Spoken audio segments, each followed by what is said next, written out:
como, por exemplo, a nossa visão em relação ao restante do país.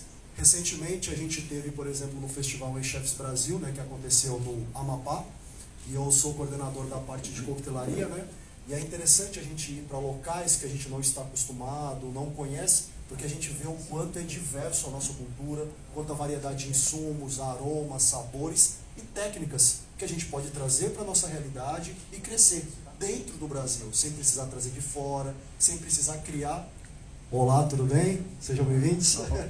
Sem a gente precisar fazer esse trabalho, entre aspas, megalomaníaco, que muitas vezes muitos empresários precisam fazer para fazer toda essa logística de insumos, produtos, ou mesmo até você se deslocar para grandes escolas que muitas vezes não agregam dentro do sentido da construção local, da identidade, porque muitas vezes a gente tem isso localmente, né? E aí, para a gente começar a nossa palestra, eu queria começar a falar uma coisa que eu acho que é extremamente importante. Toda vez que eu falo sobre coquetelaria, né, as pessoas fazem uma provocação, mas assim, eu não desassocio a coquetelaria da gastronomia. Ao contrário, eu acho que um anda junto com o outro. Eles não estão desassociados. E uma coisa também que eu acho importante ser agregado, e aí a Natália, todo o pessoal da Brasel, as parcerias que eles conseguiram aqui junto até o poder público, que é projetos como, por exemplo, esse. Esse é um projeto chamado PBDAC, Programa Brasileiro de Desenvolvimento da Cachaça. Foi um projeto que eu costumo dizer que é uma política de Estado. Ele começou no governo Fernando Henrique Cardoso, ele passou pelo governo Lula, Dilma, Temer e continua no governo Bolsonaro. O que basicamente é? Ele é complexo, mas eu vou tentar resumir aqui para vocês, só para vocês entenderem a política que eu estou querendo dizer, né? No governo Fernando Henrique foi feito uma avaliação sobre possíveis potencialidades de produtos de exportação. Em um dessa lista estava a cachaça. Então o governo, através de seus ministérios e órgãos, ele desenvolveu um projeto para divulgar a cachaça no exterior, em feiras, eventos e tudo mais. Mais para frente, eu vou explicar um pouco mais aí sobre o processo, mas agora o Ministério da Agricultura está tentando retomar parte desse projeto, porque ele já foi bem sucedido, mas ele vai continuar num outro modelo que depois a gente vai estar falando um pouco mais para frente. Mas por que eu acho importante fazer essa provocação? Porque quando a gente fala de gastronomia, fala de coquetelaria e tudo isso, e aí a gente insere dentro do projeto que a gente está desenvolvendo aqui, junto com a Brasel, é que o Estado também tem que fazer parte. O crescimento do turismo, da economia criativa, de todo esse desenvolvimento, é importante que a gente tenha essa conexão mútua. Por quê? Temos aqui alguns jovens, alguns desses jovens podem estar escolhendo o cenário, e é importante ter essa troca para a gente inserir nesse mercado de trabalho. O pouco que eu conversei com a Natália e com algumas pessoas, eu percebi, por exemplo, que aqui também a gente está tendo o mesmo problema que está acontecendo em Fortaleza e em várias partes do Brasil, que é a falta de mão de obra qualificada para o setor de bares e restaurantes, né? Então, assim, eu como consultor, diversos profissionais que estão aqui que trabalham na linha, se a gente não for, entre aspas, para a militância no sentido de agregar valor ao mercado, dar treinamento, capacitar esses profissionais, num espaço relativamente muito curto, a gente não vai ter mais profissionais qualificados. E aí vai entrar numa coisa que, assim, eu até brinco que é o famoso fake news, no sentido do quê? Como eu posso vender que o meu estabelecimento tem um valor X, Y, Z, se eu não consigo ter uma mão de obra que atenda às necessidades desse estabelecimento? Em Fortaleza, por exemplo, no Ceará de modo geral, você tem muitos resorts que às vezes no resort inteiro, que é gigantesco, tem uma pessoa que fala inglês. Entendeu? E na verdade eu teria que ter uma na recepção, teria que ter no bar, teria que ter em várias estações, né, de trabalho, entendeu? Então, assim, é importante a gente criar esse questionamento, é importante eu estar aqui falando com vocês estarem replicando essas falas, porque a gente precisa trabalhar no coletivo e unido. Coquetelaria, gastronomia, poder público, para tentar amenizar esse problema. Principalmente porque nesse pós-Covid, alguns problemas que a gente tinha foram acelerados e a gente está passando por um processo de adaptação, né? Eu acho que todo mundo aqui está passando por um processo de adaptação e é importante a gente pensar nisso com uma reflexão profunda, né? Pessoal, eu sei que vocês não vão beber nessa palestra, mas se vocês tiverem qualquer dúvida, qualquer coisa, pare, levante a mão e vamos fazer um diálogo, tá bom? E aí, vamos lá. Todo mundo aqui se lembra da aula de história, pessoal? Ninguém se lembra da aula de história? Alguém se lembra o que é a carta de Pedro Vaz de Caminha, pessoal? Todo mundo se lembra? Quem se lembra, quem não se lembra? Só um se lembra, meu Deus, como assim? O pessoal mais jovem ainda tá. Vocês se lembram, né? Então vamos lá. Por que eu estou colocando aqui? É interessante, pessoal, a gente fazer uma avaliação, que a gente fala muito, por exemplo, sobre essa questão das bebidas, como se fosse uma coisa externa da história do Brasil. Para quem não sabe, a Carta de Pero Vaz de Caminha, basicamente, foi a carta que foi escrita para o rei de Portugal, dizendo: descobrimos essa maravilha chamada Brasil. E lá ele faz vários relatos, né? Entre esses relatos, tem um que é bem interessante, que é o quê? E aí, assim, de maneira bem simplória, depois até eu provoco vocês a entrarem na internet, está disponível, vocês podem até procurar por palavras que vão cair exatamente lá no local para vocês identificarem. Que é o quê? Os portugueses chegaram, ofereceram um vinho que provavelmente estava estragado, né? Imagina, indo no mar, naquela situação toda, ofereceram para os índios, eles beberam e falaram: putz, que porcaria é essa? Agora é a minha vez de eu mostrar para vocês a bebida que eu tenho. E aí foi quando tem o primeiro registro de uma bebida, entre aspas, anotada, né, dentro dessa linha cultural, do descobrimento, uma bebida brasileira que é o cauim, né? O cauim seria o fermentado de mandioca. Entendeu? Então seria a primeira bebida brasileira registrada, digamos, dentro dessa documentação. E ele tinha um processo um processo bacana. Deixa eu só pegar aqui, que eu esqueci de pegar aqui, mas pedacinho.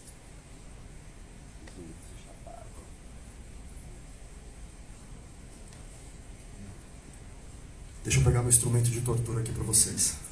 E aí tem uma coisa bem bacana que é o seguinte, né? As mulheres mais bonitas e virgens da tribo que podiam ser responsáveis pela produção do cauim. E é o que acontecia nesse processo? Essas mulheres pegavam o mosto da mandioca. Todo mundo aqui já viu produção de farinha, na internet, enfim.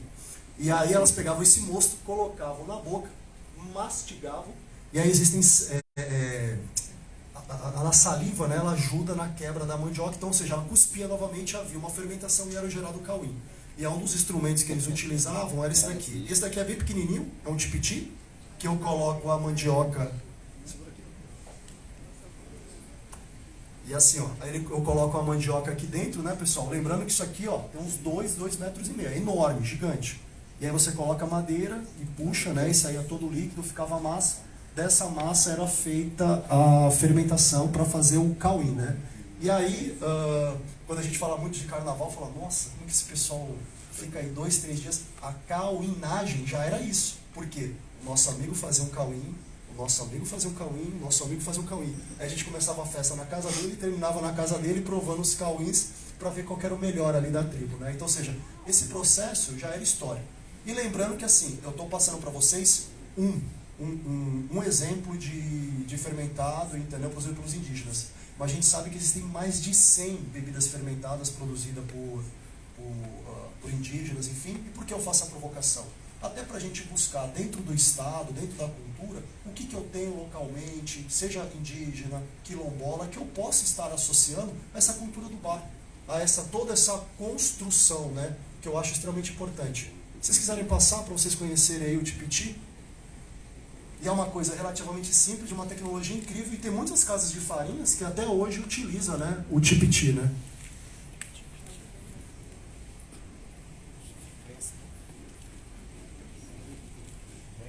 E aí, pessoal, eu até vou fazer aqui uma provocação para vocês. Tem um livro bem bacana, que é esse daqui, pessoal. Não sei se todo mundo consegue ver, porque está meio escuro, mas depois, se vocês quiserem, eu passo para vocês circularem. É um livro, tem vários, na verdade, escrito, até tem PDF gratuitos para vocês baixarem na internet. Mas esse livro é interessante porque, assim, ele foi feito pela Secretaria de Cultura do Estado do Pará. Vocês podem fazer uma solicitação online, até para vocês receberem. Depois, se vocês quiserem tirar foto e tudo mais, até eu vou deixar aqui para vocês circularem. Tá bom? Só para vocês terem. Mas tem muito material na internet, de PDF, de livros antigos, falando um pouco sobre o processo, para quem quiser se informar mais, conhecer, entender toda a história, enfim. Tá bom? E aí, dentro disso, pessoal, vou fazer uma provocação lá do Ceará, da onde eu estou vindo, né? Que é o mocororó. O mocororó, pessoal, por exemplo, é uma bebida fermentada feita do caju azedo. É um cajuzinho menor, entendeu? Que é muito comum em várias terras indígenas. No caso aí, é uma terra indígena que é do Genipapo Canindé. E aí eles fazem uma bebida fermentada a partir disso. Eu desenvolvi um coquetel engarrafado, né? Que eu chamo de mocororó encantado, que ele utiliza o mocororó, mas ele tem a cachaça, ele tem também a cajuína, e aí tem variações de xarope. O original vai xarope de rapadura preta. Mas eu fiz a partir de uma ideia, de um conceito, que foi o reaproveitamento dessa ideia de utilizar um produto local dentro da coquetelaria, né? E eu acho importante a gente utilizar esse estímulo e essa provocação para a gente agregar dentro do nosso trabalho, dentro do nosso dia a dia no ambiente de bar, né? Mas ele é feito com cajuzinho de cerrado? Não é aquele famoso cajuí que o pessoal chama, né? É um caju menor, ele é azedo, não é um cajuí. Mas assim, para a gente entender um pouco aqui, quando a gente fala de caju, a gente às vezes limita muito. Lá em Fortaleza tem a sede da Embrapa, e a Embrapa lá tem um banco genético de caju. Para vocês terem uma ideia, existe mais de 800 espécies de caju. Tem caju que pesa quase 1 quilo, tamanho de um prato, como tem caju que é pequeno e a castanha dele é quase o dobro do tradicional. Então assim, existem várias espécies. Tem umas que são mais doces, tem outras que são mais adstringentes, enfim. Então assim, tem N variações, né? O do mocororó é feito do caju azedo, é um caju menor, bem azedinho, quase cítrico, né? E aqui é um exemplo dessa provocação, né? Foi no primeiro dia que teve uma palestra sobre turismo rural, foi? Foi. E aí, eu fui líder, né, do Slow Food. Alguém conhece o Slow Food? Já ouviu falar? O Slow Food é uma organização internacional, presente em mais de 170 países, que trabalha com o conceito do bom, do limpo, do justo, de sustentabilidade, produtos orgânicos, enfim. E aí, por causa desse trabalho, eu, mais toda uma equipe, minha esposa que está aqui, a gente viajava o estado todo fazendo um trabalho quase de acervo cultural, de incentivo, de apoio e suporte para várias comunidades. Esse daqui é um exemplo. Essa mulher aqui é a Ana, ela tem um espaço maravilhoso, que assim, hoje o Ceará está sofrendo muito com essa questão do turismo exploratório, né? E essa região que vocês estão vendo aí chama Icaraí de Amontada, e ela tem subdivisões. Aí é Caetanos de Cima. Do lado aqui, a gente, literalmente aqui, a gente tinha uma mesa aqui e tomava um café vendo essa duna maravilhosa. Infelizmente, eles estão sendo muito pressionados. Então, o trabalho que a gente foi fazer, por exemplo, aqui, que a gente fez em outras localidades, foi criar meios, entre aspas, de suporte. Eles faziam aproveitamento de alguns produtos para fazer pratos do café da manhã, do almoço, e não existia um cardápio, por exemplo, de coquetéis. Então, eu fui para lá entender as necessidades dele e criar essa questão da experiência. Tirar um caju do pé, fazer um coquetel, agregar em torno de produtos que ela já desenvolvia. E aí é interessante que, assim, mais do que eu ensinar, entre aspas, para ela o que fazer, eu acho que era muito mais um trabalho de autoestima. Por quê? Porque muitas vezes as pessoas não entendem ou não observam os seus produtos, né, como excelência no sentido de valor agregado. Será que alguém vai comprar isso? Será que isso tem valor? E é importante a gente entender isso, porque isso é uma construção que a gente tem que fazer, não só com uma situação como essa, no turismo rural, gastronômico, mas dentro do nosso próprio bar. A gente tem que aprender a valorizar o que é nosso e saber vender ele, entendeu? Isso é muito importante. É uma provocação que a gente precisa fazer continuamente. É que nem, por exemplo, ela teve a visita, porque aqui ela tem uma hospedagem, né? Bem simples, mas muito bacana, atendimento incrível. E aí tinha uma coisa bem legal que ela tinha lá, que ela teve uma visita do engenheiro de alimentos. E o engenheiro de alimentos ensinou para ela como fazer kombucha. E ela começou a fazer kombucha absolutamente de tudo que ela tinha dentro do sítio dela. E o que aconteceu? Ela sentia vergonha de utilizar isso para os clientes como venda. Quando ela mostrou para mim ouvir, eu falei, nossa, isso aqui é incrível. Por que você não vende? Ah, mas você acha que tem saída? Óbvio que tem saída. Tem toda uma construção, um mercado. Então é importante a gente construir isso mentalmente, porque mais do que a gente falar de coquetelaria, de gastronomia, o que a gente está falando é de identidade. E o que está acontecendo muito, que eu vejo, é que a gente está perdendo a nossa identidade, não só regional, mas de técnica, de valores, que enquanto, e aí eu falei ontem isso na oficina, que assim, enquanto a gente não aproveita isso, os outros vêm aqui e se aproveitam pela gente, tá bom? Porque muitos produtos que a gente não valoriza lá fora são vendidos por preços exorbitantes, muito além do que venderia aqui no Brasil, pura e simplesmente porque a gente não dá valor. E está do nosso lado. E a gente precisa ter essa visão. Até a cachaça mesmo. Com certeza, nosso amigo aqui, por exemplo, falando que até a própria cachaça. E é importante a gente entender isso, né? Aí eles fazem modificações a seus modos e acabam que patenteando daquela forma. Com certeza. Não quero botar um puxão na minha voz aí não, mulher. Obrigado, linda. E aí dentro dessa linha, vou mostrar um outro exemplo aqui só para vocês entenderem. Isso aqui é um espaço novo que foi criado em Fortaleza, do lado de Fortaleza, é a Sabiaguaba, né, o nome, e aí é o novo polo gastronômico da Sabiaguaba. E o que que acontece? Quando eu fui dar o treinamento pro pessoal, aquela bebida que eu mostrei para vocês lá em cima do Mocororó, ela é muito comum em várias comunidades. Não só os indígenas fazem, mas é muito comum assim tradicionalmente. E no dia do treinamento que eu fui passar sobre coquetéis, montar cardápio e tudo mais, uma provocação que eu fiz é: por que vocês não colocam o Mocororó, por exemplo, no cardápio de vocês? E aí teve um rapaz lá, que o rapaz ficou indignado. Ele levantou e falou: como assim? Como você quer botar Mocororó? Não tem nada a ver. Eu falei: meu amigo, entenda. Aqui vocês vão trazer um outro tipo de público que vai se interessar na sustentabilidade, nos insumos e tal, e tal, e tal. Para resumir toda a história, para resumir toda a fala. Foi aberto, o cardápio tem coquetéis R$35, R$40, as pessoas vão lá, pagam, querem ver essa questão da sustentabilidade e tudo mais, ou seja, ele saiu de um trabalho simples para uma reformulação, agregando o que ele já tinha de uma outra forma. Ou seja, ele não inventou a roda.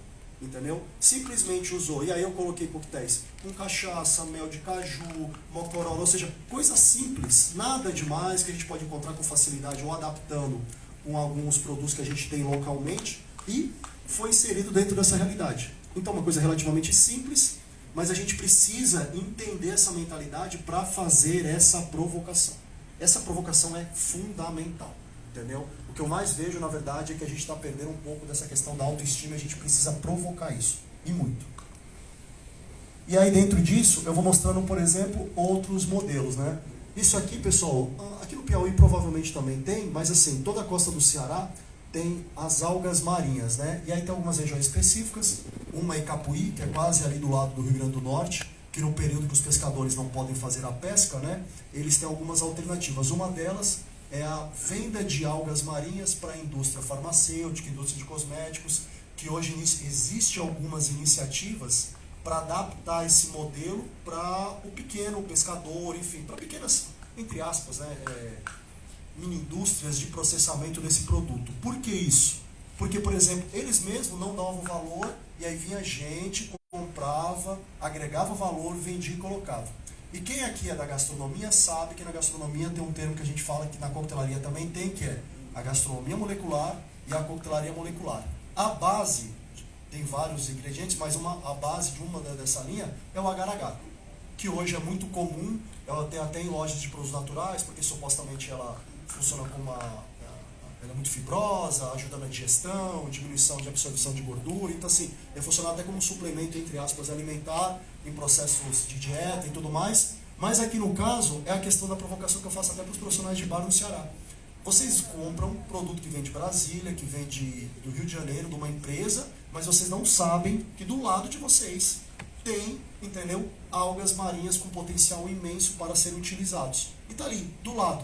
E eu posso agregar valor, eu posso falar sobre isso, eu posso contar a história. E é uma coisa que eu quero que vocês saiam daqui com essa provocação. Por que a gente gosta tanto de novela, pessoal? Por que a gente gosta tanto de ver um seriado? Porque a gente gosta de ver as historinhas.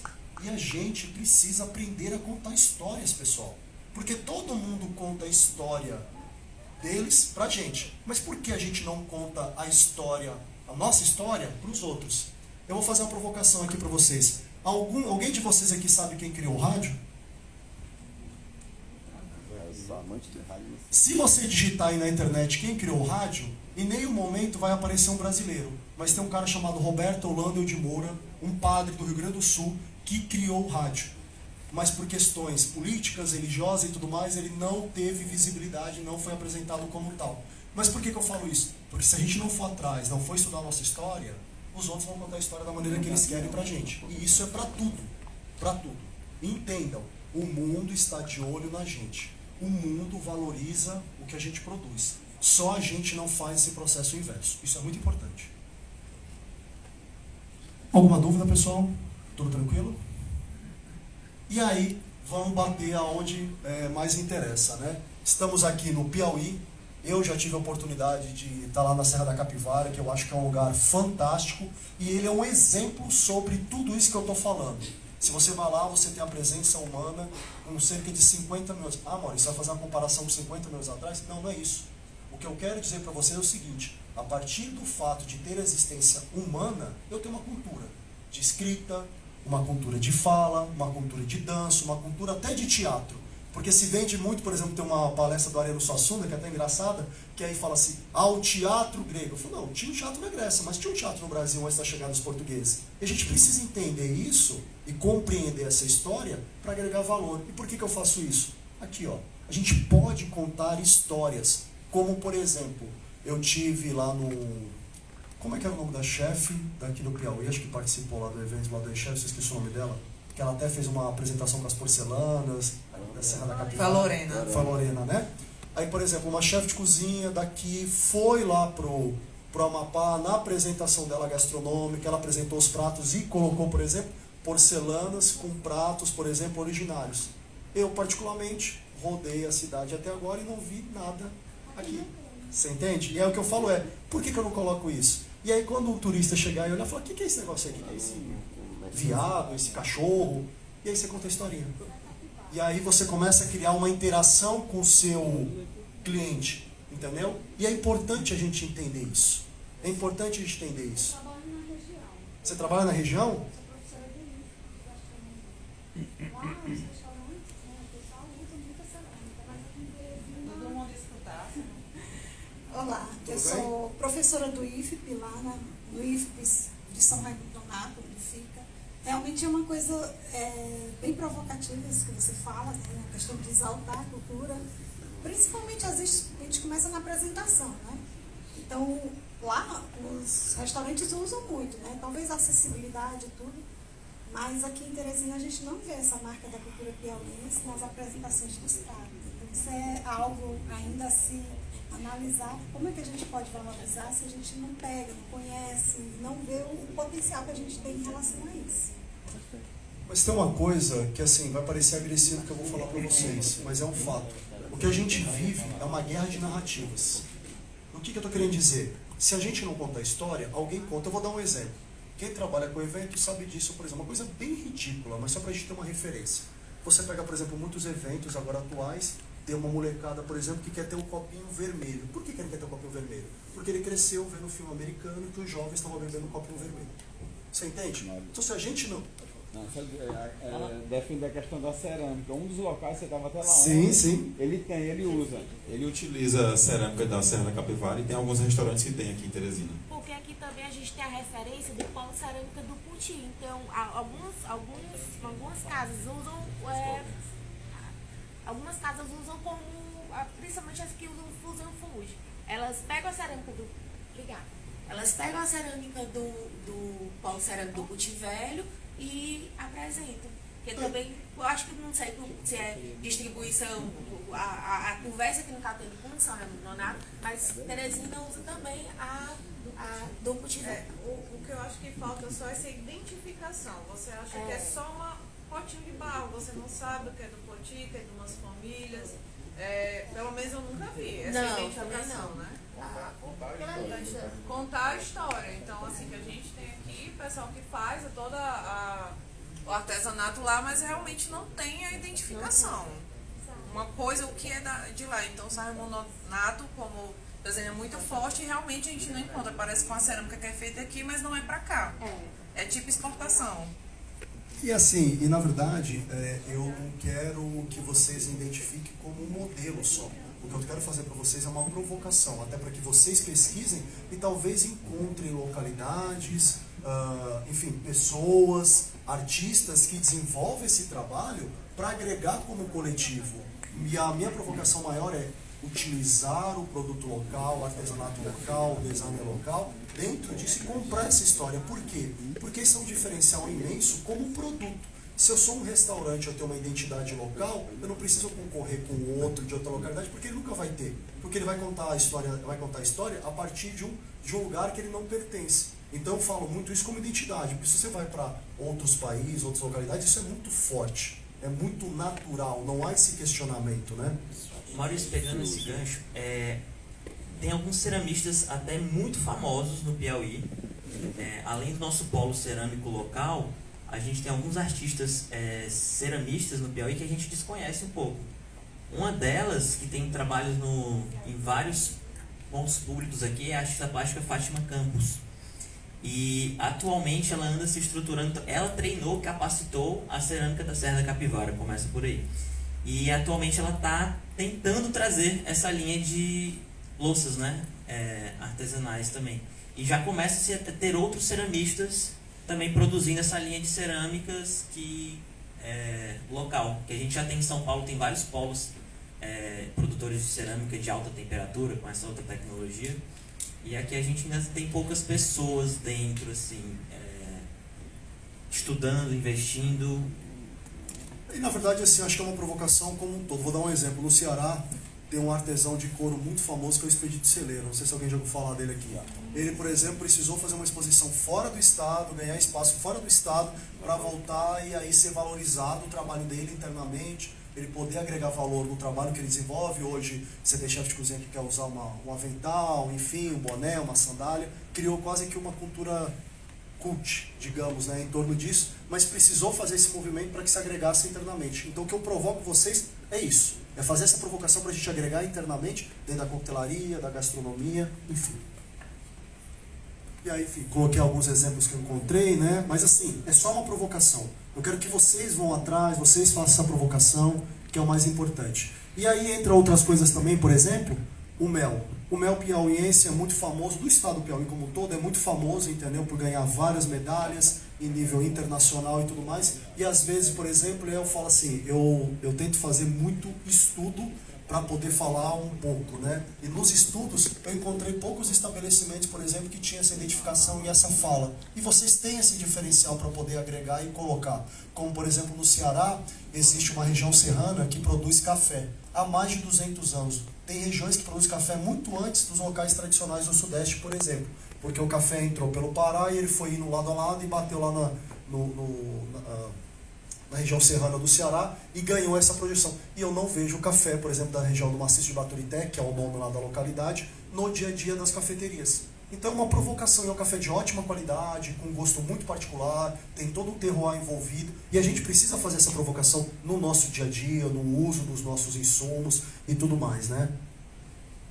E aí, por exemplo, entra numa outra fala, que aí eu, como diretor administrativo do ICB, né, Instituto Caju Brasil, eu posso até falar para vocês, hoje o Ceará é o maior exportador de caju, depois vem o Piauí, depois vem o Rio Grande do Norte. E aí a gente vê, por exemplo, o quanto, e aí a gente está tentando desenvolver um trabalho muito forte com a questão do pendúnculo, o quanto é subutilizado, né, o pendúnculo em todos os outros seus produtos. Ontem, por exemplo, eu apresentei aqui para o pessoal um vinho, entre aspas, né, a gente pode chamar de vinho, mas para vocês entenderem, um vinho de caju, o pessoal degustou, adorou, e toda vez que eu levo para algum lugar o pessoal gosta. A gente tem o mel de caju, que é um adoçante, que basicamente é a redução do caju, né, pendúnculo, que você pode utilizar como substituto do açúcar convencional nos doces, por exemplo, tem no café, enfim, onde você quiser utilizar. E aí são alguns modelos. A própria cajuína, que vocês, graças a Deus, tem uma similaridade mais forte do que, por exemplo, no Ceará. Tem a cajuína no Ceará? Tem. Mas hoje, em muitos lugares, você vai e o pessoal acha que cajuína é o refrigerante da marca X lá. E não tem nada a ver. Não fala isso, pelo amor de Deus. Do refrigerante X. E aí eu até fiquei impressionado. Às vezes, por exemplo, o ano passado eu fui fazer uma consultoria no interior, e aí eu cheguei e tinha pedido cajuína para fazer um coquetel lá pro estabelecimento, e o cara chegou para mim com refrigerante. Eu falei, mas é cajuína. Eu falei, não, mas não é esse? Eu falei, não é esse. A gente foi no mercado, chegava no mercado, você tem cajuína? Não, aí dava o refrigerante. Não é o refrigerante. E aí você ficava nessa discussão, entendeu? Ou seja, a gente está perdendo. E aí é até interessante que outro dia eu estava fazendo uma pesquisa nesses jornais antigos, né? Que aí você... enfim, e aí eu encontrei, por exemplo, para vocês entenderem, tinha aqueles anunciados de casamento, aquelas festas antigas, jornal antigo, e tava lá um cardápio que tinha na festa. Cajuína era uma bebida da alta sociedade. Fulano comeu X, tinha cajuína, tinha não sei o quê. Isso eu tô falando de 1930 e pouco, entendeu? Então, ou seja, já houve essa tradição e valorização desse produto, entendeu? A gente precisa retomar isso. Até porque a cajuína, por exemplo, é um produto reconhecido pelo IFAM como produto aqui do estado do Piauí, né? É um patrimônio histórico, né? Sim, e aí é nisso que eu falo, a gente tem que se apropriar disso e valorizar. E aí eu vou fazer a provocação para vocês entenderem. Hoje, os maiores produtores, na verdade, de castanha e essa relação da cajucultura estão na África e na Ásia. E aí eu vou dar um exemplo para vocês, eles fazem muito trabalho voltado para a castanha. porque hoje existe um déficit no mundo, né, de 10%, que está diminuindo de 10% de castanha no mundo, ou seja, aumenta cada vez mais a necessidade de castanha, da castanha de caju, mas o pendúculo não tem um trabalho. O que eles querem fazer? Eles querem agregar. Sabe uma coisa que está acontecendo na África? E no consultor daqui para a África, da Embrapa, de vários órgãos, cajuína. Cajuína é uma das coisas que eles mais estão tentando desenvolver tecnologia para aplicar e vender, por exemplo, lá na África, vai para a Ásia. Já existe, por exemplo, na Índia, a bebida à base de caju, e a gente aqui tem pouquíssimos produtos nessa linha de produção. Mas a África produz mais caju que o Brasil, né? Hoje o mercado é que assim, na verdade assim, o caju em vários países da África, o que acontece? Ele é quase que o PIB do país. Então é um investimento muito grande. Você também tem investimentos de bancos mundiais, bancos europeus. Então a gente tem literalmente hoje uma indústria. Até, por exemplo, o presidente do ICB, esses tempos, ele foi, por exemplo, para a Venezuela para fazer uma palestra, para iniciar todo o processo de cajucultura. Eles também querem fazer subprodutos, cajuína, cerveja, vinhos e tantos outros produtos. Porque hoje o caju ele tem um potencial muito grande dentro da cadeia, porque ele tem um valor comercial, ele se adapta muito bem em vários terrenos e tem um potencial imenso. E o Piauí não precisa nem dizer que caju não falta. Só voltando pro mel, eu moro numa cidade, deixa eu ver aqui, Natália. Só voltando um pouquinho pro mel, eu moro na cidade de Cocal. Ela fica 90 km de Parnaíba, caminho do litoral aqui norte. O mel lá, mel orgânico, né? Lá, mel orgânico. Eles venderam quase R$1 milhão de mel, a cooperativa agora lá, mas ele sai por Santa Catarina. A empresa de Santa Catarina manda os tamborzão, compra tudo deles, paga antecipado para eles produzirem mel para eles, porque o mel de Cocal é um mel abre-alas na Alemanha, porque ele é 100% orgânico, não tem nada ainda plantado ao redor. Pronto, ele falou uma coisa aqui que acontece muito. É o abre-alas do primeiro lote. E assim, ele falou uma coisa aqui que acontece muito, que acontece até com café isso. A Alemanha compra o café brasileiro, ele empacota como, entre aspas, sendo dele, e vende para toda a Europa a partir da base da Alemanha, o café que é nosso. Mel também acontece isso com frequência e tantos outros produtos. Nos Estados Unidos também tem a rapadura. Desculpa, nos Estados Unidos também a rapadura está sendo vendida como patrimônio deles, já vi reportagens. Como, por exemplo, ontem a gente estava conversando na oficina de drinks, o caso do cupulate. O cupulate, na verdade, é um subproduto tirado do cupuaçu, que é para fazer o chocolate, né? Muito usado nos doces e tudo mais. O Japão, por exemplo, patenteou. A Embrapa teve que entrar com um processo, passou quase 10 anos para quebrar a patente e retomar o cupulate. Que o Japão não tem nem ambiente climático, nem nada para ter a produção de cupuaçu. Mas acaba se apropriando desse processo porque entra naquela coisa. Se a gente não dá valor ao que é nosso, os outros vão fazer isso pela gente. E aí, entra numa outra provocação também que eu quero fazer para todos vocês, pessoal. Eu fiz aqui para o meu amigo ontem e eu quero fazer para todos vocês, que é o seguinte. A gente precisa se alinhar com todas as pessoas que querem fortalecer o nosso movimento. E dentro desse fortalecimento, a gente precisa conversar com todo mundo. A Brasel está conversando com o SES, conversando com o Senac, conversando com os bares. A gente precisa conversar com a universidade. E por que eu falo isso? No estado do Ceará, a gente faz um trabalho muito forte com instituições acadêmicas, a Universidade Federal do Ceará e tantas outras instituições. E assim, vocês não têm ideia de quantas pesquisas são feitas dentro da área gastronômica, da área de bebidas, e elas simplesmente não vão para o mercado, não são feito um trabalho de valor agregado, pura e simplesmente porque eles não sabem o que fazem, não sabem o que fazer com esse produto. Você pega, por exemplo, o caso da Embrapa, que tem diversas bebidas, por exemplo, produzidas à base de caju, e eles, por exemplo, não colocaram nem 5% dessas pesquisas no mercado. Então eu falo essa questão porque nossa amiga trabalha com doce. Por exemplo, lá na Embrapa, vou dar um exemplo, lá na Embrapa tem várias pesquisas relacionadas com essa questão, por exemplo, de bebidas que eu posso utilizar, por exemplo, para adoçar. Por que não pesquisar se aqui na Embrapa, o que eles fazem, o que eles estão fazendo, como a gente pode agregar, como a gente pode se comunicar. Como esse caso, por exemplo, estou dando um exemplo bem simples, mas é um caso de isotônico, por exemplo, produzido pela Universidade Federal aqui no Piauí. Tem também uma outra bebida à base de cajuína e água de coco. Então, assim, é interessante a gente fazer essa provocação. Só dando adendo, eu tenho uma amiga que ela é a primeira sommelier de mel do Brasil. E ela sempre é apicultora, a família dela, e ela vive outras coisas, mas ela agora está focada no mel. Ela, de um jeito diferente, que o mel do Piauí, tem o mel do Piauí, que é exportado. E ela está fazendo a produção dela com as floradas. Então tem a florada do marmeleiro, que tem as características específicas, né? E tem a da injeção da unha de gato, tem a oiticica. Então, hoje ela tem um mel que é um mel amargo, que os apicultores dispensavam, porque não é vendável para o grande público, né? Então, o mel amargo hoje, com ela, está fazendo, com essa foi rebuscado e agregado valor, é um dos métodos que está sendo mais usados nos restaurantes de Barra Grande. Porque os chefs viram como ele pode agregar. Assim como ela está tentando fazer com o mel salgado, que é o mel que sai dos mangues e que pouca gente conhece. Então é realmente essa busca, você vê a coisa com outros olhos. E até fortalecer, por exemplo, o movimento que a nossa amiga compartilhou, de vocês buscarem tentar, tá aqui, tá do lado de vocês, como a gente pode conversar, como a gente pode dialogar, como a gente pode absorver esse conhecimento, onde ela vai dar palestra, onde ela vai estar presente, onde estão esses méis, como é que eu posso consumir? Pode falar. A gente está falando de mel, mas sei lá, acho que 90% ou mais, quando a gente fala de mel, é apis mellifera.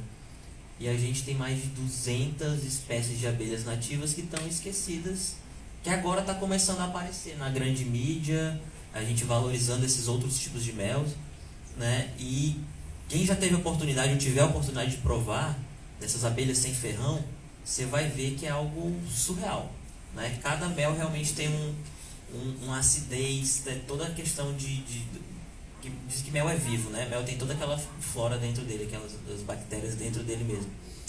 Em cada mel vai ter realmente sua particularidade incrível. A gente tem abelhas no Piauí que tem uma capacidade de produção de mel muito boas, além da apis mellifera, que é a europeia africanizada, né? Jataí, Uruçu, tem várias abelhas que vale a pena provar. Quem tiver a oportunidade, não deixe. É até interessante relacionado com essa questão do mel que ele comentou, só para vocês entenderem, enfim. A abelha tradicional do Brasil, essa abelha, na verdade, que chama sem ferrão, que ela não é agressiva. Até eu tenho um videozinho no meu Instagram, que a gente está fazendo uma parceria com o Meriponário numa cidade próxima de Fortaleza, Aquirás, até porque existe muita a combinação, esse casadinho, né, entre aspas, da produção de caju junto com mel. E, por exemplo, lá eu coloquei um canudo literalmente ali na colmeia, tomei o mel diretamente, elas não agridem nada. Esse mel de escala, que a gente está acostumado, entre aspas, a consumir muitas vezes, ele é o da abelha africana, que é mais agressivo. E assim, como ele falou, é uma variação enorme, né? E a gente precisa ter essa visão. E quando eu falo mel de caju, eu falo muito na provocação do quê? Porque, por exemplo, hoje, o que a gente não adoça? Então, na verdade, eu estou falando de um pequeno produto que simplesmente eu posso mudar totalmente um cardápio. Como a questão, por exemplo, de uma caipirinha, como a questão, por exemplo, de um coquetel que, em vez de usar um xarope de açúcar convencional, por que não utilizar um mel? Ter esse diferencial agregado e vender isso para o meu cliente. Entendeu? Então, acho que é isso que é Maurício, só aproveitando a questão de pesquisa, é provocar todo mundo para a gente cobrar os governos federais e estaduais, porque nós investimos muito pouco em pesquisa. A Embrapa está praticamente abandonada, a Emater, é um lugar fantástico, está abandonado aqui no Piauí também. A Embrapa, eu sou formado em medicina veterinária pela Universidade Federal Rural de Pernambuco, eu estagiei em Sobral, no Centro Nacional. Lá foi o primeiro local que fez bipartição de embrião.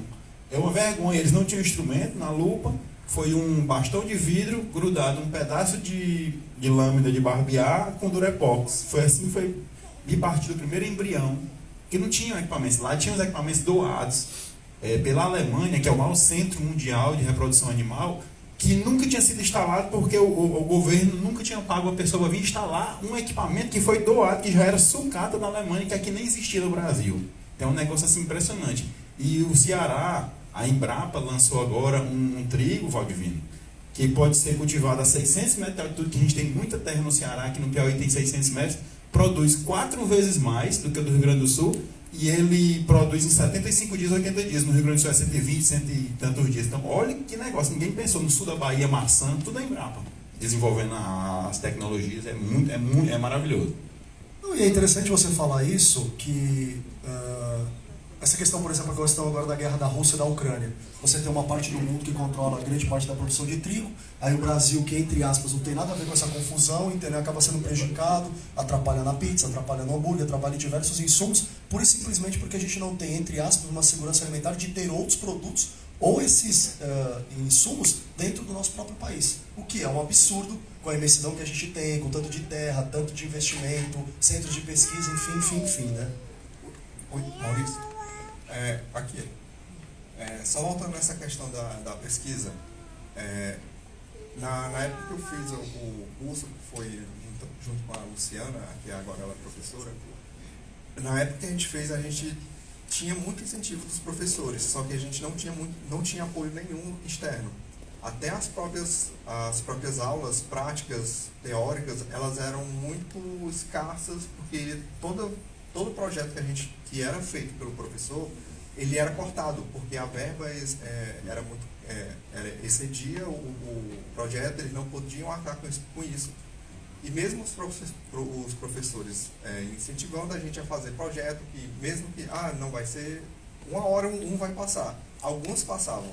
Só que ainda assim era aquele sentimento de frustração, de para que eu vou fazer isso aqui, que não vai ter retorno. Então tinha muita ideia, tinha muita vontade, só que também faltava muito apoio, né? Principalmente nessa questão laboratorial, de experiência. Outra coisa que falaram também foi sobre a cultura.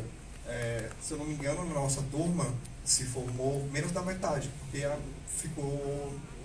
maioria ficou pelo curso, e 3 pessoas, se eu não me engano, fizeram o TCC sobre a gastronomia no Piauí, direcionado justamente do Piauí. Se eu não me engano, foi a Bruna, a Luciana e o Germano, que inclusive está na biblioteca do IFP, o IFP Zona Sul, que tem o curso de gastronomia. Toda vez que eu falo que tem material lá, as pessoas, mas eu não sabia. Então falta essa divulgação também. Tem gente que até hoje não sabe que o IFP oferece o curso superior de gastronomia. Então falta muita comunicação, tanto do poder público como privado, até mesmo na questão de trabalho de mão de obra qualificada. Falta muita comunicação, falta divulgação. Então os professores, na época, a gente via o esforço que eles faziam, tanto para dar aula, quanto para incentivar a gente a não desistir. Inclusive eu não desisti por causa dos professores, e uma delas foi a Luciana, que sempre me botava para frente. Mas eu vou falar uma coisa para você. Eu entendo perfeitamente o que você está falando, mas acho que isso é um trabalho, do ponto de vista de profissional, que é uma militância. Eu desenvolvo trabalho com o pessoal da Embrapa, porque eu fui bater na porta. Ninguém me avisou, eu falei, deixa eu bater na porta para ver como a gente pode ajudar, como a gente pode dialogar. Eu desenvolvo trabalho na Universidade Federal do Ceará, porque eu fui bater na porta. O que vocês precisam? Como a gente pode conversar e se comunicar? Como, por exemplo, a questão das águas marinhas, eles estavam desenvolvendo pesquisa lá junto com professores de universidades de Portugal, e ninguém sabia. Mas eu fui bater lá, fui tentar entender, fui conversar. Como é que a gente pode se comunicar? Vocês precisam que esteja aqui para ouvir isso, para a gente construir. Então é um diálogo de ambos os lados. Exemplo, eu estou voltando para Fortaleza, dia 16 eu tenho um campeonato Caju Cachaça, dentro da Universidade Federal do Ceará, com os alunos de gastronomia fazendo a provocação de utilização de cachaça e caju lá, e depois eu vou estender isso para as outras localidades. Mas o que acontece? Eu fui lá, dialoguei, e aí existe uma demanda, como você falou, que eles têm pouco, ou muitas vezes nenhum apoio ou suporte, e eles precisam ter esse tipo de contato, de estímulo. Então, é um olhar que as próprias empresas, bares, estabelecimentos precisam ter. Então, por exemplo, hoje, o professor, que é o professor Paulo, que é o professor do mestrado de gastronomia, que é o primeiro do Brasil lá no Ceará, muitas vezes fala assim, Maurício, tem um aluno aqui que ele está fazendo, por exemplo, uma pesquisa de Sherp com caju. Você consegue conversar com ele para ver como é que você pode ajudar ele aí? Eu falei, pode passar meu contato, vamos conversar. Como também ele fala, Maurício, a gente vai ter um evento X aqui na faculdade. Você quer trazer alguém? Você quer ter alguém que você acha que seria relevante para agregar em torno, por exemplo, desse evento? Como foi um caso, até que houve uma palestra, por exemplo, num evento gastronômico lá dentro da universidade, e eles queriam trazer, por exemplo, pessoas, entre aspas, um pouco distante do mercado do Ceará, e aí na hora eu pensei em 2 pessoas que eu achei fantásticas. Não sei se você conhece a chefe Ruth do Tocantins. A chefe Ruth Tocantins, ela ganhou em 2021 o título do Festival Enxás Brasil. Ela é uma ex-quebradora de coco no Maranhão, que foi para o Tocantins, construiu seu restaurante, foi tentando ganhar espaço, se tornou a melhor chefe de cozinha no Brasil em 2021. Ela já ganhou todos os prêmios que você pode imaginar, ganhou um prêmio recentemente no Senado. Então, ou seja, ela tem autoridade na história dela, que eu tenho orgulho de fazer parte de um evento como esse, porque deu espaço para essa pessoa, mas ela foi ocupando. E aí eu coloquei ela na palestra, porque eu acho que é importante fazer essa provocação para os chefes, para os profissionais, e uma outra pessoa. Tem um chocolate chamado De Mendes. É um chocolate produzido na região do Jari, que fica entre o Amapá e o Pará, que ele é feito a partir do leite de búfala. É incrível esse chocolate, ele é maravilhoso. O cara desenvolve um trabalho junto das terras indígenas, ele ensina como os índios vão trabalhar com esse cacau selvagem, lá dentro da floresta. É um trabalho incrível, entendeu? E aí eu tenho contado esse cara, eu fiz e botei numa live. Pra quê? Pra fazer essa provocação. Tem pessoas fazendo um trabalho incrível, mas eles precisam ter visibilidade. Se eu posso dar visibilidade para essa pessoa, eu vou dar. Então acho que é uma provocação de ambos os lados. A gente precisa ir para o outro lado, entendeu? E dialogar, conversar, como por exemplo a questão do Instituto. A gente fez uma provocação na Embrapa, fiz uma live, fiz diversos drinks, bebidas com caju. Eles estão começando a desenvolver um trabalho junto a hotéis que eles não faziam, era uma coisa muito fechada. E agora no ICB, agora vai começar a temporada forte no Ceará, a gente vai fazer uma série de degustações e cafés da manhã nos hotéis da Beira-Mar, por exemplo. Com insumos de caju para fazer a provocação para os clientes de degustarem. E aí eu vou dialogar com o chefe de cozinha, com todo mundo que possa abrir as portas e colocar lá. E eu chegar e falar, você não está interessado em provar um insumo de caju? Colocar plaquinha, colocar uns 5, 6 insumos, um mel de caju, uma cajuína, um doce de caju, um brigadeiro de caju, um carpaccio de caju, um hambúrguer de caju. Então, seja, é fazer essa provocação. E assim, infelizmente, não existe trabalho fácil. Tem que arregaçar as mangas, tem que ir para cima e tem que fazer acontecer. Infelizmente. É muito trabalho. É muito trabalho e não tem moleza não, infelizmente. Mas a provocação que você deixou é fundamental. A gente precisa se apoderar desses espaços. E aqui, pessoal, eu queria só fazer uma provocação para vocês. Essa aqui foi a última festa da Vogue 2022, por exemplo. E aí é interessante que você pega um bar e tinha vários coquetéis, por exemplo, com localidades de biomas brasileiros. E tinha lá drinks com caju e o pessoal bebendo alucinadamente, adorando, fazendo posts, colocando. E eu falo isso. As pessoas gostam. As pessoas valorizam. A gente só precisa desenvolver esse trabalho. Como, por exemplo, ele fez uma provocação. Alguém aqui conhece o Flow Podcast, por exemplo? O Flow, por exemplo, virou dono daquela marca de hidromel que eles ficam fazendo divulgação, que é aquele Felipe Mid lá e tal. O que acontece? Nunca teve tanto hidromel surgindo no mercado. Dentro dessa lógica, tem muitos produtores que estão começando a desenvolver seus próprios hidroméis. Hidromel, para quem não sabe, seria o fermentado, né, de caju. Lembrando que não tem nada a ver com viking. No Brasil já tinha indígena fazendo fermentação e produzindo bebida a partir do mel das abelhas sem ferrão. Então é importante a gente ter. E lá no Ceará, por exemplo, eu estou desenvolvendo um trabalho de pesquisa de fazer uma espécie de hidromel com mel de caju. Entendeu? E aí eu faço a provocação para que vocês procurem parceiros, produtores. Minha amiga Nanda, que trabalha com alguns produtores, procurem eles, peguem a estrutura deles. Vamos fazer uma bebida X, vamos fazer uma bebida Y. A cachaça, por exemplo, que eu trouxe para vocês do Ceará, agora nessa safra a gente vai testar destilado de caju. Vamos testar vários lá, até tentar conseguir um que se encaixe. Mas a gente precisa fazer essa provocação também para o mercado, porque senão ele não vai se movimentar. Opa. Consegue passar aí? Consegue passar aí? Porque eu acho que esse revoltou aqui embaixo. Acho que ele não quer passar mais não. Só porque ele não foi no evento ontem, ele tá nervoso aqui. Travou? Ajeita aí. Qual o nome dele? Felipe. Felipe. Ele tá aqui, ó. Ah, tá aqui? Travou aqui, Felipe. Travou também. Ixi, Maria, tá revoltado. Você consegue ver a outra folha? Só para falar para mim, só para orientação e eu passando para o pessoal.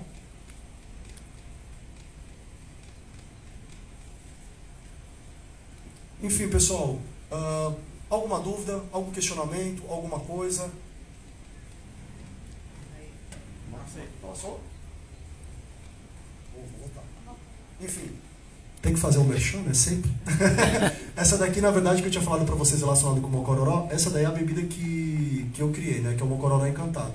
Aí eu levei ela para Embrapa, levei para institutos para fazer pesquisa. Na verdade, era um coquetel engarrafado, que ela vai cachaça, vai o vinho de caju, vai a cajuína, e a original vai xarope de rapadura, mas tem variantes de framboesa, de pêssego, de melancia. E aí fiz ela com baixo teor alcoólico, né? Porque tem toda uma questão de tendência de mercado, que depois eu vou falar mais pra frente. E aí eu já tive a possibilidade de levá-la para vários estabelecimentos. Literalmente, gente no Brasil inteiro já consumiu, tive um feedback, levei na oficina, o pessoal gostou. Enfim, é um produto bem bacana, né? E aí a provocação dentro disso. E aí o rótulo é feito por uma design cearense, todos os produtos são feitas por, são insumos cearenses, entendeu? Até para fazer essa provocação, né? Aqui já vi? Hã? Aqui já vi? Não, na verdade assim, eu vendo ela pelo Instagram, mas na verdade meu objetivo não é escalonar ela. Eu quero muito mais vender ela como um produto conceitual, no sentido assim, de mais um produto para turista e tudo mais, porque eu não quero colocar no bar que ele não entenda o produto e simplesmente coloque lá na prateleira, né? E aí, dentro do que eu estava falando para vocês, é que nessas provocações, ó, isso aqui foi um evento recente que a própria Embrapa organizou no em Morro Branco, no café da manhã do estabelecimento lá, né? Porque Beberibe é uma região lá no Ceará muito famosa por ter muitos hotéis, o turismo é muito forte. E aí ali foi um flyerzinho da live que a gente fez com a Embrapa, né? De alguns coquetéis, ela está disponível na internet, se digitarem Embrapa, drinks com caju, provavelmente vai aparecer. Está no site da Embrapa Nacional, né? Lá no YouTube. Depois, se vocês quiserem dar uma olhada, fique à vontade. E aí, eu quero falar sobre uma coisa que, assim, tudo que eu estou falando para vocês, pessoal, não é só baseado no que eu acho. É uma questão de construção de mercado.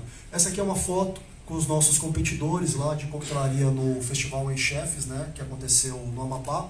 E, assim, o Festival em Chefs Gastronomia já vem trabalhando muito essa questão dos insumos regionais, locais, tem todo um conjunto de situações. E na coquetelaria eu vou fazer um trabalho muito forte para que isso também cresça cada vez mais. Na nossa proposta, o profissional tinha que fazer um coquetel com insumos da localidade. E a gente vai trabalhar isso todos os anos e fazer essa provocação. Esses profissionais foram para a mídia, das mais variadas. Você pega um exemplo, por exemplo, da Nanda, que ela está aqui, ela apareceu em vários canais de televisão, apresentou o coquetel dela com insumos locais. A Carol em Santa Catarina, que teve em vários programas, foi até aqueles programas policiais que não tem nada a ver, mas foi falar sobre coquetel, foi falar sobre insumo regional. Então, ou seja, ocupar os espaços. Ocupar os espaços. E aí, dentro disso, que nem eu falei para vocês, hoje existe um projeto do Ministério da Agricultura, que até 2025 ele quer colocar a cachaça entre os destilados mais consumidos no mundo. O que isso representa? Mais festivais de cachaça, mais treinamentos, mais fiscalização em produtos que não seguem as regras do mapa. Enfim, tem todo um trabalho. Então, ou seja, o que eu estou falando aqui não é um achismo, não é uma teoria, é toda uma construção que está vindo por trás. Como, por exemplo, o ano passado houve na Comissão de Relações Exteriores do Senado, né, toda uma discussão e uma pauta sobre essa questão, por exemplo, da gastronomia como economia criativa. O próprio Senac ele vai estar desenvolvendo livros com insumos regionais de diversas localidades, por exemplo, do Brasil, para estar mandando para Portugal, para a Europa. Foi um pessoal do Nordeste participar. Você sabe, Natália, quem foi daqui? Para qual participação? Desculpa. Do Senado lá, porque teve uma apresentação lá no Senado e foi gente do Brasil inteiro. Do Ceará lá foi o presidente da Associação dos Chefes de Cozinha do Ceará, aí veio um rapaz do Pernambuco, daqui eu não sei exatamente quem foi. Porque assim, tinha essa audiência pública e depois tinha uma degustação com pratos, produtos saiu na mídia, houve toda uma divulgação e está sendo feito. Aí chama o pessoal da Embrapa, do Senac, de várias instituições, né? A série foi um evento no Congresso. Foi? Foi, Talvez o Sebrae daqui tenha... Talvez foi a série, se foi do Sebrae. Qual o nome dela? Série, não sei. Séries. Talvez foi. E aí entra numa outra construção também. Alguém conhece, sabe o que é o ODS aqui? Já ouviu falar?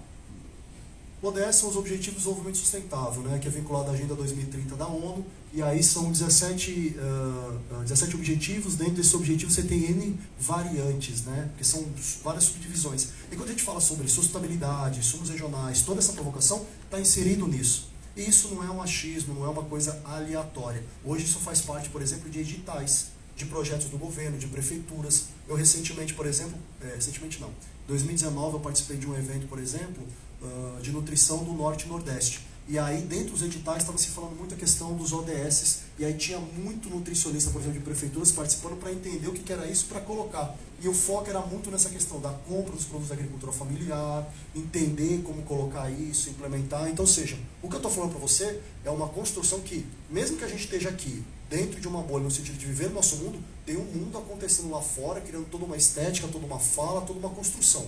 Então, entendam que isso vai além da gente. E aí, por exemplo, isso aqui até foi uma fala que a gente fez em 2020 no Terra Madre, né? Terra Madre é um evento que acontece a cada 10 anos do Slow Food. Ele tem internacional, que é na Itália, e houve no Brasil, aí foi no formato online por causa da pandemia, e a gente falou sobre a questão do Slow Drink, né? Essa questão, por exemplo, dos produtos orgânicos, regionais, dentro da coquetelaria, as bebidas. Aí teve profissionais do Brasil inteiro, eu tive a oportunidade de participar. Então, assim, são provocações que é importante a gente fazer continuamente e sistematicamente, né? E aí, vamos lá, falar sobre algumas coisas que eu acho que é extremamente importante. Primeiro, pessoal, Sustentabilidade não é uma palavra vazia, não é um lifestyle, não tem mais volta. Não existe mais volta para a sustentabilidade. O mundo inteiro construiu já todo um discurso, a indústria está se preparando. Quando a gente vê, por exemplo, a energia solar aparecendo do nada, ela não surgiu do nada, ela já está sendo construída. É que, infelizmente, a gente tem um tempo diferente do restante do mundo. Então, sustentabilidade não tem mais volta. Sustentabilidade não tem a ver só com o nome, tem a ver com uma aplicação. E, por exemplo, qual hoje o dono de restaurante que não quer reutilizar, entre aspas, os seus insumos que poderiam ser jogados fora, criar uma construção? O nosso amigo que estava aqui, ele tem várias experiências dentro do estabelecimento, que eu acho interessante vocês conversarem, dialogarem, até para entender. Então entendam, isso não é uma palavra vazia, isso é uma construção, pessoal. Não existe mais essa coisa solta, conceitual, aleatória. Sustentabilidade veio para ficar, não tem mais volta. Tanto é que aquele projeto que a gente fala do ODS, da ONU, é até 2030, ela está sendo aplicada desde 2015. Então é uma construção que está sendo feita. Feito eventos, cursos, palestras, reuniões de chefes de Estado. Então, ou seja, é uma construção que não tem mais volta. O bar vai fazer parte, a gastronomia vai fazer parte e não tem mais volta. E aí dentro disso tem algumas coisas interessantes. Uma delas, por exemplo, é a questão do wellness. O que é o wellness, pessoal? O wellness é um discurso do bem-estar. Já existia esse crescimento da nutrição, da suplementação, mas no pós-pandemia isso evoluiu um nível absurdo. Como eu vou dormir melhor? Tem indústrias de como dormir melhor. Tem indústrias relacionadas com toda a questão de suplementação. E o que isso tem a ver com bar, com restaurante? Tudo. Quem foi que disse que coquetel tem que ser alcoólico? Quem foi que disse que eu não posso fazer um coquetel, entre aspas, mais saudável para o meu cliente, que fez um fitness de manhã e ele está a fim de consumir, por exemplo, uma kombucha, um kefir, entendeu? Mas eu preciso fazer essa provocação. Eu preciso agregar isso para o meu cliente, mostrar para ele. Ou, por exemplo, na hora do almoço, ele está almoçando, ele não pode beber naquele momento, porque ele vai voltar a trabalhar e tudo mais, por que não fazer um coquetel funcional para ele? Então essa construção tem que estar permanecente. E aí entra numa coisa assim, que entra do ponto de vista comercial. Depois dessa questão do pós-Covid, a gente sabe que vários estabelecimentos estão passando por vários problemas econômicos. Então a gente não pode mais se negar a escolher pequenos nichos. Não, eu tenho que trabalhar com todos. O deficiente vai no estabelecimento? Vai, vou criar uma estrutura para ele vir. A mulher, o homem, o pessoal mais velho, o pessoal mais jovem. Eu quero todo mundo. Eu quero o cara, por exemplo, que... Enfim, o atleta. Eu quero trazer todos esses públicos. E como é que eu faço isso? Dialogando com ele, conversando. Como, por exemplo, eu não aceito mais ir no estabelecimento e não ter um prato, por exemplo, vegetariano. Não faz sentido mais.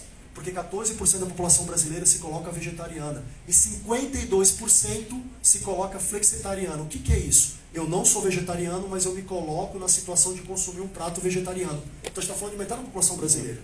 Então está falando de uma economia gigantesca. Eu, por exemplo, sou uma pessoa que quando às vezes vou no estabelecimento, eu acho interessante o consumo, mesmo não sendo vegetariano. Entendeu? Então é uma provocação. Entendeu? De a gente fazer isso nos pratos, na doçaria, enfim, em todos os ambientes que a gente trabalha. E aí, que entra também essa questão que eu falei para vocês do plant-based, né, que é um mercado gigantesco. Hoje, por exemplo, no estado do Ceará, a própria Embrapa vem desenvolvendo um trabalho muito forte nessa questão dos produtos derivados. Por exemplo, hoje a Embrapa faz pesquisas com hambúrguer de caju e diversos outros insumos e não tem mais volta. Isso vai entrar no mercado com uma força tão gigante que a gente não tem nem noção. E aí é só a gente olhar os movimentos. Para quem não sabe, hoje, por exemplo, o Bill Gates é o maior dono de terra dos Estados Unidos. O Bill Gates é o maior dono de terra dos Estados Unidos. Uma das coisas que ele mais está investindo é em plant-based. Eu acho que alguém como o Bill Gates, e assim, não é porque é o Bill Gates. Eu acho que ele tem uma assessoria muito forte, ele tem um investimento muito alto para visualizar tendências de mercado. A Anitta, por exemplo, se tornou sócia de uma empresa de plant-based. Então, ou seja, existe uma movimentação, uma construção, entendeu? E é uma empresa que é unicórnio, ou seja, mais de 1 bilhão.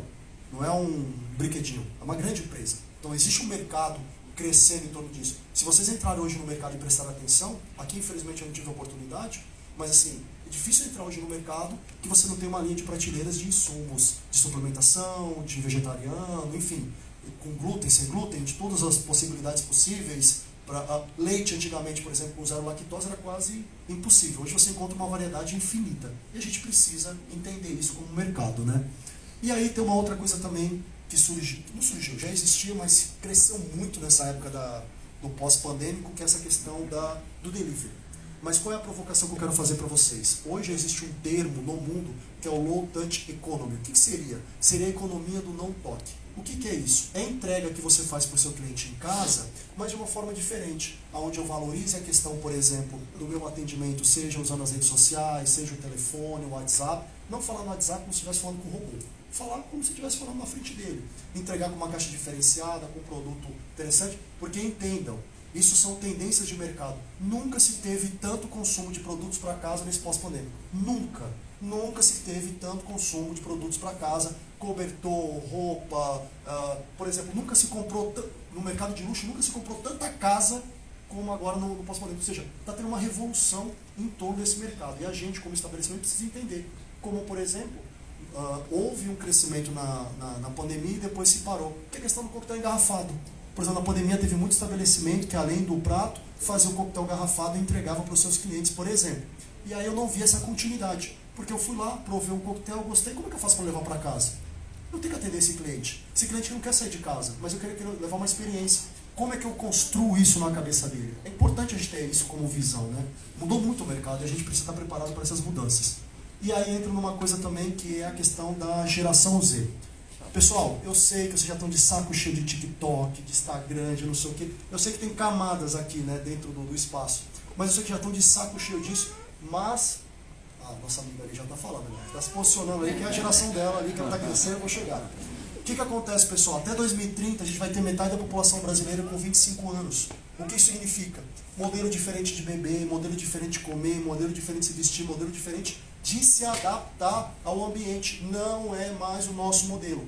Não interessa o que vocês acham, não interessa o que vocês pensam, o mundo mudou. Entendeu? Eu tenho uma filha de 14 anos, não adianta eu discutir com ela. Eu preciso entender e tentar dialogar em relação ao mundo que ela vive. Porque a gente nasceu no outro mundo, nossos pais nasceram no outro mundo, nossos avós nasceram no outro mundo. Então a gente precisa entender e compreender. Essas pessoas não consomem de formas tradicionais, elas não bebem, tem todo um aparato em torno do consumo. A gente precisa entender. Toda a indústria já está desenvolvendo trabalhos em torno disso. Toda a grande indústria, se vocês prestarem atenção, por exemplo, eu não sei se vocês sabem aqui, e aí depende do personagem, para quem não sabe, o Felipe Neto tem uma grande agência que é tipo uma Globo da internet, que ela está, por exemplo, fazendo vários trabalhos de agenciamento e serviços para empresas. Uma delas, por exemplo, é das lojas americanas e vários outros clientes. E aí, começa a prestar atenção na identificação que ele coloca. Por que ele coloca? Tem uma construção, tem um estudo de mercado. E eu não estou falando Felipe Neto youtuber, eu estou falando empresário, visão, investimento do mercado. E também existe uma questão também do posicionamento. Tem gente chegando no topo, porque, por exemplo, e aí assim, uma provocação. Não existe mais sentido eu botar uma matéria numa revista. Sendo que hoje, por exemplo, no online eu atinjo muito mais gente, é muito menos custo. Mas há pouco tempo atrás tinha gerentes de marketing, empresas que bancavam, porque ele achava que era vantajoso colocar. E não é mais. E está tendo essa mudança agora também.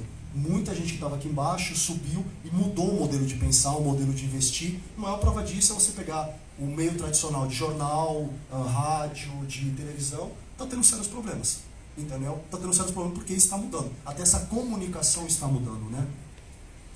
E aí uma outra coisa também muito importante, pessoal. Isso parece que na pandemia houve uma aceleração assim impressionante. E eu vou fazer uma analogia comigo, né? Minha mãe foi presidente do Sindicato dos Aposentados no Ceará durante 4 anos. Eu tive a oportunidade de trabalhar com ela, no sentido dando suporte. Não era um trabalho direto, mas era mais suporte. E aí a gente tem essa questão da economia prateada, que é muito falada hoje em dia, que seria as pessoas acima de 60 anos. E vocês não têm ideia do crescimento que essas pessoas estão gerando no mercado. E assim, geração é, eu ir pra balada. Eu vou pra balada.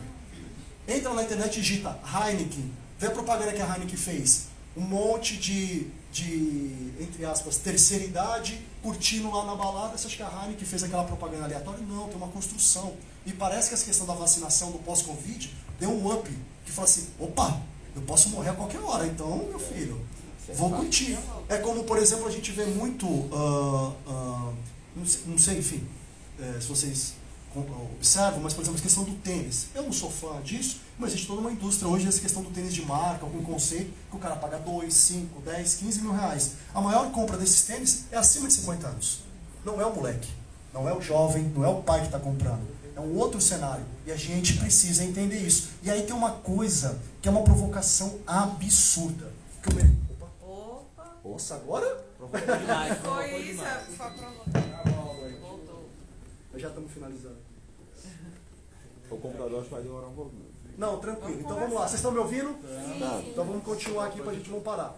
E aí a provocação que está sendo feita é o seguinte: pela primeira vez na história, pessoal, na verdade a gente está unindo gerações. Não existe mais uma pessoa de idade que quer ser de idade. Ela quer se vestir como jovem. Ela quer consumir como jovem. Ela quer estar nos estabelecimentos que os jovens estão. Ela não quer mais estar naquele ambiente que geralmente era o tradicional para ela. Mudou isso. Academia, então, na verdade, na academia, essa geração, em vez de se distanciar no consumo, elas estão se aproximando. Esse wellness é a pessoa com 50 anos que sabe que vai viver até os 80, buscando qualidade de vida. O que eu preciso para dormir melhor? O que eu preciso para ter uma condição melhor física? Enfim, então mudou. Mudou completamente, né? E aí acho que depois eu... Como prateado? Deixa eu passar aqui. E aí, pessoal, a gente já está terminando aqui, e eu vou abrir para perguntas aí para quem quiser, mas aí entra numa coisa que eu acho que é extremamente importante, que é o seguinte: tudo que eu falei aqui se baseia numa coisa que é a economia da experiência. O que é isso, pessoal? Ninguém vende prato, ninguém vende bebida, ninguém vende viagem. A gente vende experiências, pessoal. Por exemplo, eu entrei no estabelecimento. Como foi que o recepcionista me recebeu? Como foi que o garçom me atendeu para eu chegar até a mesa? Eu fui bem atendido, tinha todos os pratos. Enfim, isso é o fundamental hoje em dia, é a experiência. Eu vou dar um exemplo muito simples. Boteco. Quem vai em boteco, o cara chega e fala assim: ô meu amigo João, o que você vai querer beber hoje? Aquela cachaçinha ou aquele... Ele sabe o nome da família, ele sabe... Aquilo é uma experiência. É um ambiente mais chique? Não. Mas o cara se sente familiarizado com aquele ambiente porque lá ele é bem recebido, ele é bem tratado. E aí entra numa provocação que é muito importante nesse pós-Covid, que é o seguinte: coração era a doença que mais matava no mundo. Nos próximos anos, a doença que mais vai matar no mundo é saúde mental, problemas relacionados com a saúde mental. Por que eu estou falando isso? Porque nunca os clientes estiveram tão carentes. Eles precisam ser cortejados, você precisa dialogar com ele, você precisa entender as necessidades dele e conversar com ele para solucionar isso. Por exemplo, em Fortaleza tem uma moda, não sei se aqui tem, que é do pet friend, você levar o seu cãozinho, por exemplo, para o estabelecimento. Eu já fiz várias provocações em consultoria assim: o cara gastou 2, 3, 4, 5 mil reais porque ele gosta, se sente familiarizado e traz. Você sabe o nome do cachorro do seu melhor cliente? O cara não sabe. Entendeu? Que experiência é essa? Qual é o diálogo que eu estou fazendo com o meu cliente? Eu tenho que saber tudo, eu tenho que saber o nome dele, o nome das filhas dele, dos filhos, como ele está. Eu preciso fazer essa conexão, pessoal. Conexão. Nós somos humanos, nós vendemos experiências. E isso é muito importante. Não importa se eu coloquei no Instagram, se eu falei no WhatsApp, é experiência, é lidar com os seres humanos, hein? E aí, uma provocação para todos vocês, para o pessoal da Brasel, que já estão desenvolvendo isso, para todo mundo. Não existe caminho fácil, pessoal. É educação sistemática. É treinamento, é conversas, é cursos, é palestras. Por que eu falo isso? Porque, por exemplo, há um tempo atrás que eu falo assim, mais ou menos uns 7, 8 anos atrás, eu comecei a me aproximar do mercado de luxo. E existia uma coisa no mercado de luxo que eu achava uma provocação, que assim, nossa, que coisa de ostentação. E na verdade o mercado de luxo é o serviço elevado à excelência máxima. Por que eu estou falando isso? Porque muitas vezes a gente acha que essa questão, por exemplo, do produto tem a ver com o tamanho. Não. Às vezes eu posso ter um lugar menor, tanto é que você tem hoje hotéis pequenos, que o atendimento é visto nos mínimos detalhes, na recepção, no atendimento como um todo. Então, é importante que a gente entenda isso e, empresários, deem treinamento continuado para os seus profissionais. Eu não tenho gente capacitada para falar sobre cerveja artesanal? Procure quem é capaz e dê treinamento. Não tenho gente capacitada para falar sobre coquetelaria? Vamos atrás. E não adianta. Treinamento, treinamento, treinamento, treinamento. E aí, para a gente finalizar, mas ia deixar meu Instagram aqui para vocês, que aí é Maurício Flair. Quem quiser entrar em contato, mandar mensagem pelo direct, fique à vontade. Espero que vocês tenham gostado e passar para minha amiga Natália. Muito obrigada, Maurício. Então, assim, vocês estão vendo quando a gente provocou falar sobre coquetelaria, muita gente às vezes até pensou que a gente ia ensinar aqui, fazer drinks, né? Então, assim, é a importância de você saber a essência, o porquê está fazendo. Então, a Brasel, de bares e restaurantes, talvez se a gente tivesse colocado aula show ensinando a fazer uma receita, tivesse cheio, né? Mas a gente quer que vocês entendam o porquê que a gente está fazendo, porque senão você vai só misturar ingredientes. Você sempre vai copiar, você nunca vai criar, você nunca vai conseguir responder com base por que você está fazendo aquilo. Eu quero também agradecer a Nanda, que ajudou a gente demais ontem, né? A Nanda trouxe para o Brasil. Vem cá, Nanda. A Nanda trouxe uma demanda que realmente a gente ainda não tinha olhado, que é a coquetelaria, né? Então a gente vai começar a fazer um trabalho grande para esse setor. A gente viu, tem muita mulher bartender, não, me corrigiu a colega aqui, é barlady, né? Então tem muita gente trabalhando na criação, muita gente boa, que não está só copiando, realmente está sabendo por que está usando aqueles insumos, atrás dos produtores. Então é muito importante isso aqui. Não é a gente só ensinar, de novo, ingredientes, é a gente ensinar. O Maurício vem aqui, o Maurício tem um trabalho incrível de pesquisa. Então, assim, realmente, vocês são privilegiados, e quem não veio perdeu uma grande, enorme, big oportunidade, porque dessa vez é de graça. As próximas vezes, creio que não, porque há um custo alto de fazer isso, né, de estar aqui nesse momento. Eu quero deixar um pouquinho a palavrinha para a Nanda, para falar, quem não conhece ainda, da Nanda Drinks. Olá, bom dia, gente. Eu sou a Nanda Drinks. É um prazer estar aqui com vocês e falar um pouco da coquetelaria piauiense, junto com esse cara que sabe muita coisa, né, que ensinou bastante pra gente ontem. E um pouco mais dos nossos insumos, nós temos que estar cada dia mais buscando, assim como ele falou. Vamos agregar mais valores, vamos dar valor ao que nós temos tanta coisa, nós temos um clima tropical, que tem tantas flores, que tem tantos insumos, e vamos botar mais isso nos nossos ingredientes, né? Vamos misturar, vamos criar mais sabores, para que nós fazemos uns drinks que o pessoal de fora venha e que ache só aqui, que seja a nossa identidade, né? Que seja só nosso. Como ele falou aqui, isso é muito importante, estar cada dia mais usando nossos insumos, as nossas cachaças, os nossos produtos, nosso mel. Gente, nós somos produtores de tudo que você imagina, porque o nosso clima favorece, né? Então é uma oportunidade muito grande para estar cada dia mais falando com vocês sobre a coquetelaria, e vamos elevar ainda mais, porque aqui nós temos muitas pessoas boas que faz isso, como está aqui o Souza, como está aqui a minha amiga que estava ontem lá no nosso treinamento, que foi maravilhoso.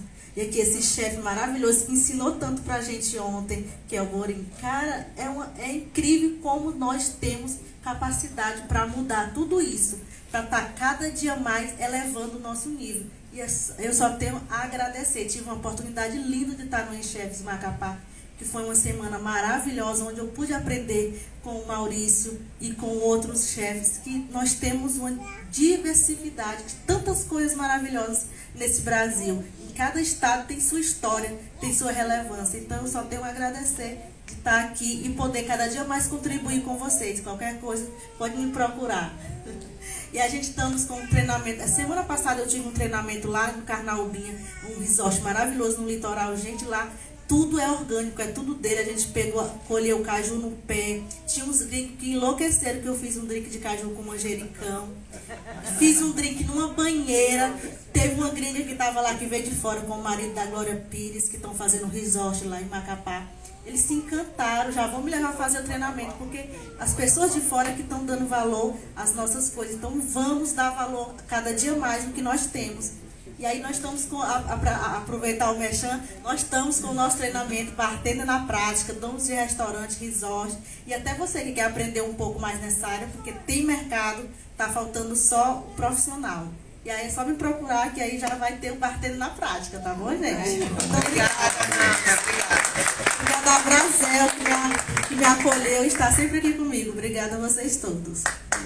Parabenizar todo mundo que está aqui, né, que pegou um pouco de tempo para aprender. Parabenizar o Maurício, estou impressionado, assim, abriu muito minha mente como empresário e como líder de uma associação, né, assim, estou pensando totalmente diferente agora. A Brasil dá essas oportunidades, né, a gente vai para um congresso nacional e tudo, então parabéns, muito obrigado por estar aqui. Agradecer o Fausto, o espaço que ele cedeu ontem, um parceiro, é conselheiro da Brasel, foi uma excelente aquisição para a Brasel, né? Quem não conhece o espaço dele tem que conhecer o espaço Pangé, que é incrível, hein? Aqui, ó, depois, ó, quem não conhece, fala com o nosso amigo, procure lá no Instagram, marque um dia para almoçar, para jantar, tem almoço lá, né?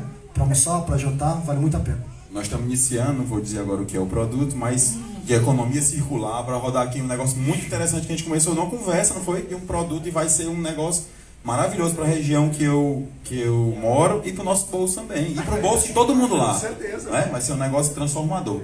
E uma coisa é anunciar. A Azul anunciou ontem, foi anteontem, que está dobrando a quantidade de voos entre Parnaíba e Campinas, agora são 4 dias por semana, e eu já faço o convite, viu, Natália? Senhores, e a Brasel vai iniciar no norte do Piauí com drinks e essa transformação. A gente pesquisar o que tem de projeto, já estou lhe convidando, dizendo pra a gente já botar na agenda dele. Vamos fazer um trabalho em Cajueiro da Praia. O Valdivino é um cara que está há 20 anos lá em Cajueiro da Praia, que vai ajudar a gente lá, tem bar. Então, conte com a gente. Vamos fazer drink, vamos fazer transformação. Essa questão do drink para o cara fitness de manhã, que lá tem muita gente lá, é a nova Geri. E nós vamos também pegar, inaugurar, falar com a Azul, que tem um voo diário agora, vai iniciar agora um voo diário, fazendo Fortaleza, vai para Aracati, volta para Fortaleza, Jijoca, Parnaíba, São Luís e faz a volta. Todos os dias vai ter esse voo agora da Azul. Então, isso aí também é fantástico, maravilhoso. Você já vem nele também, você já vai nesse voo, pra gente fazer esse trabalho e vamos iniciar esse trabalho. Nanda vai junto também. Inclusive, Roberto, vamos convidar a Nanda para fazer nosso treinamento lá do restaurante que a gente está abrindo em Parnaíba. E aproveitar Tá? que eu já sou de lá, eu tô sempre lá. Pois pronto, vamos lá, vamos fazer lá esse treinamento. E você também está convidado para esse projeto de Cajueiro da Praia, vai iniciar em Cajueiro da Praia, viu? Vamos, procura a agenda. Conte comigo. Vamos junto, obrigado.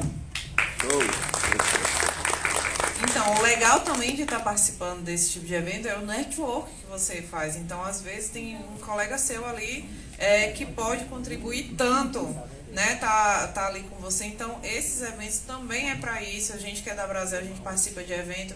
Participei junto com a Nanda lá em Macapá, a gente conheceu chefes de todo o Brasil. E realmente é encantador ver eles fazendo, explicando por que eles estão usando aquele insumo, aquelas misturas, de onde veio, contando histórias, conhecendo as pessoas. Foi onde veio a indicação do Maurício para vir, foi nesse evento. Gostei muito do que ele apresentou lá. Vamos lá para o Piauí, ele aceitou assim de pronto, está aqui disponível também para a gente trazer ele cada vez mais, para a gente fazer junto com a Nanda e junto com tantos outros talentos que tem aqui no ramo da coquetelaria, porque eu confesso que a gente está conhecendo a Brasel agora, então a gente quer fazer muito por esse setor. Agora a gente vai dar aquela pausa, é para água e para o banheiro, não dá tempo do café, hein? Para a gente poder voltar, porque vai ser muito bom, a gente vai continuar uma conversa bem legal agora com a Aninha e com o Igor, tá?